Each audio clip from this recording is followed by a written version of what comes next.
Okay, hi. For those of you who do not know me, my name is Caitlin, and today I will be talking to you about hantavirus.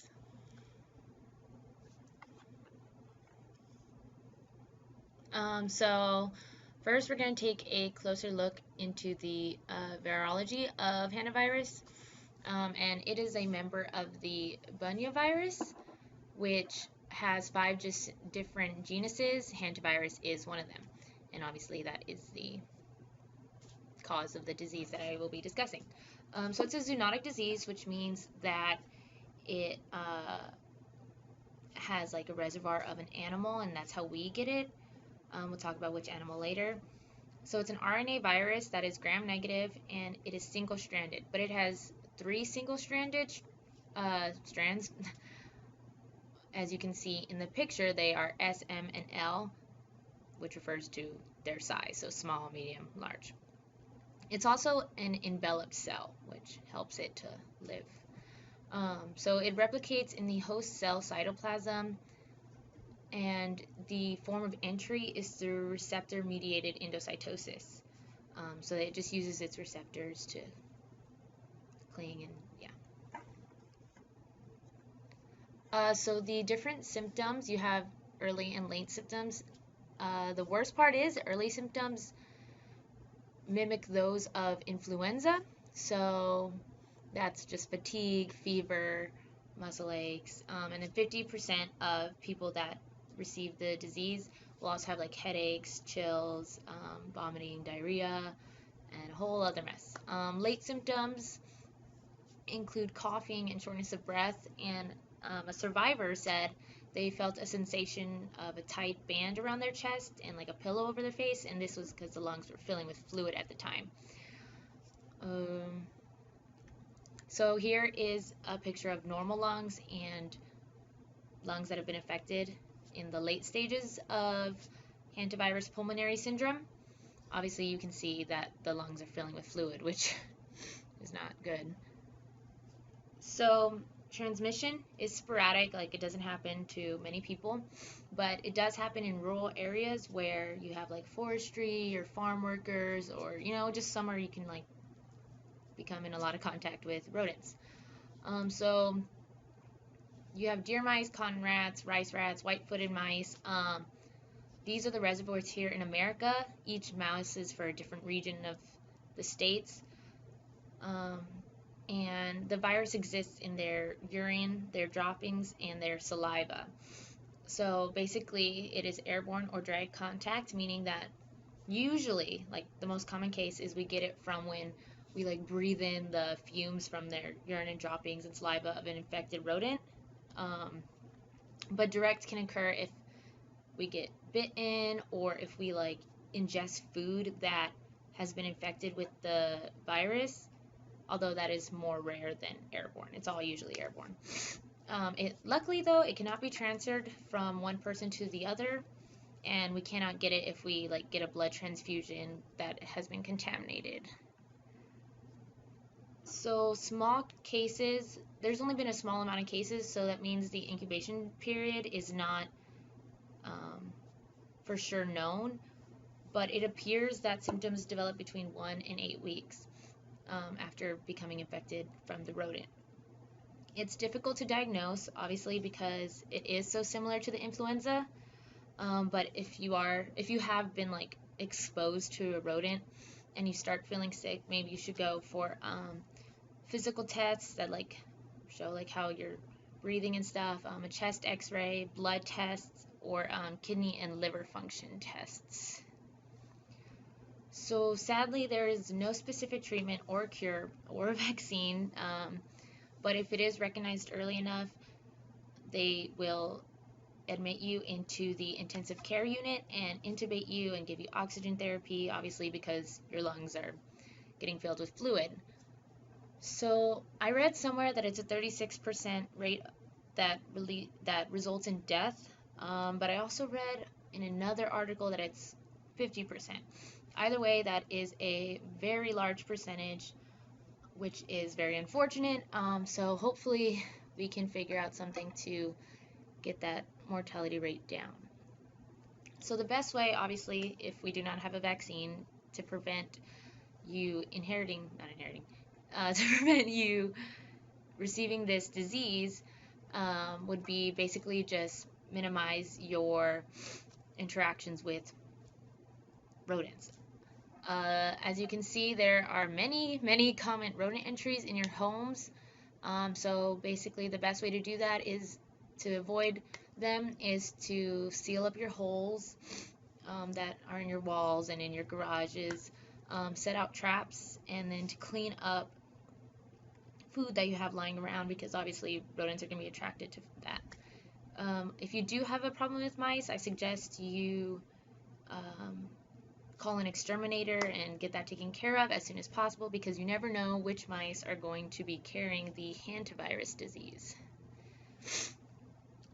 So people at risk are obviously anyone who comes in contact with rodents. A lot of those people could be either people that work in campsites or are farmers. And then also just like things that raise the dust, because it is an airborne virus, so it's like sweeping or vacuuming. So if you can, try to avoid those, but obviously that's kind of a catch-22, because like I just said, cleanliness is the key to avoiding mice. So there's that. Okay, so hantavirus in the United States causes hantavirus pulmonary syndrome, which makes sense. But in the other countries and continents like Asia and Europe, it causes hemorrhagic fever with renal syndrome, and it's just referred to as HFRS. And so these symptoms develop within 1 to 2 weeks for most cases, but rarely it can take up to 8 weeks. And like I said earlier, that's similar to hantavirus pulmonary syndrome.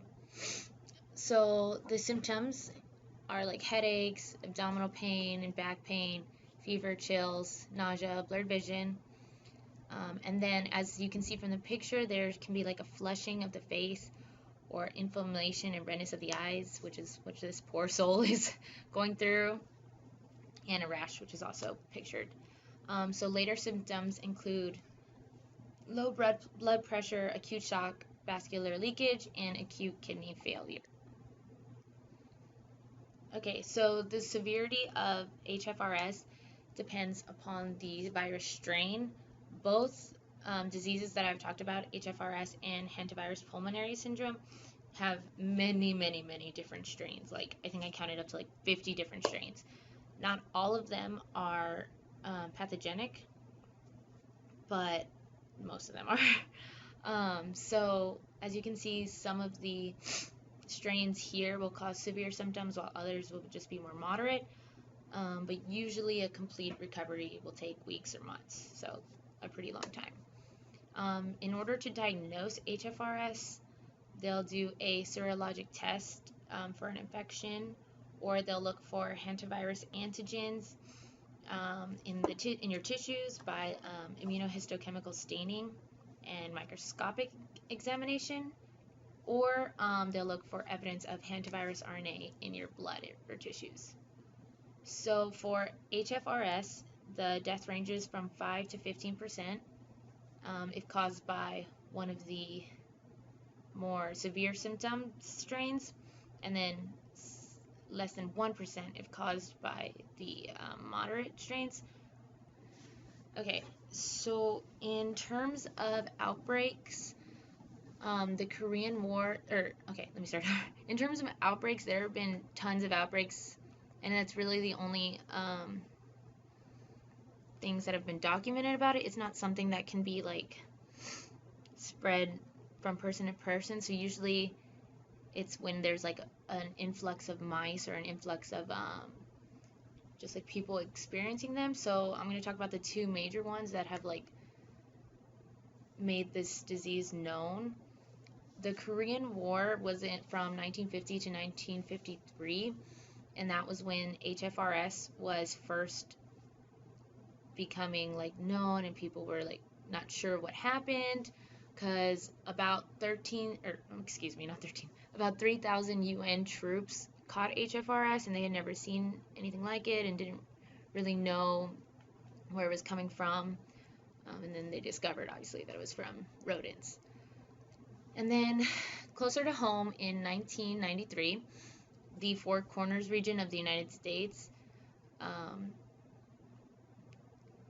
had a period of a drought, which caused there to be like many, many more mice than usual, as much as 10 times more mice.